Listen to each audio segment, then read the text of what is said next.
నమస్తే welcome to Rudra TV. Tamil star hero Vijay చిక్కుల్లో పడ్డాడు. ఆయన మీద కేసు నమోదైంది. ఇఫ్తార్ విందును అవమానించారంటూ ముస్లిం సంఘాలు తీవ్ర ఆగ్రహం వ్యక్తం చేస్తున్నాయి. సౌత్ ఇండియా స్టార్ హీరోగా ఎదిగిన విజయ్ రీసెంట్ గానే పాలిటిక్స్ లోకి ఎంట్రీ ఇచ్చారు. తమిళ వెట్రి కజగం అనే పార్టీని స్థాపించారు. ఇప్పుడిప్పుడే పార్టీ కార్యక్రమాలు మొదలు పెట్టారు. ఇందులో భాగంగానే ముస్లిం పెద్దలకు ఇఫ్తార్ విందును ఏర్పాటు చేశారు.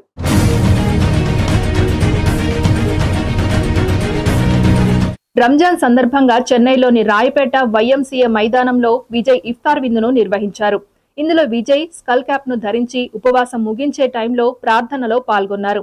అయితే ఈ ఇఫ్తార్ విందుపై సున్నత్ జమాత్ అనే ముస్లిం సంఘం ప్రతినిధులు తీవ్ర ఆగ్రహం వ్యక్తం చేస్తున్నారు. తాము ఎంతో పవిత్రంగా భావించే ఇఫ్తార్ విందును విజయ్ అవమానించారంటూ తీవ్ర ఆగ్రహం వ్యక్తం చేస్తున్నారు.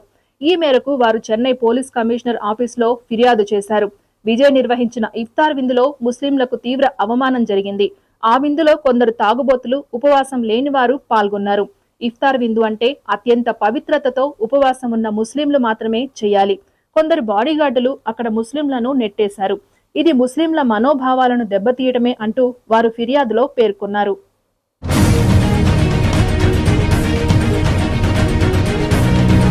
ఈ ఫిర్యాదుపై విజయ్ టీం ఇప్పటి వరకు స్పందించలేదు. ప్రస్తుతం విజయ్ తన చివరి సినిమాలో నటిస్తున్నాడు.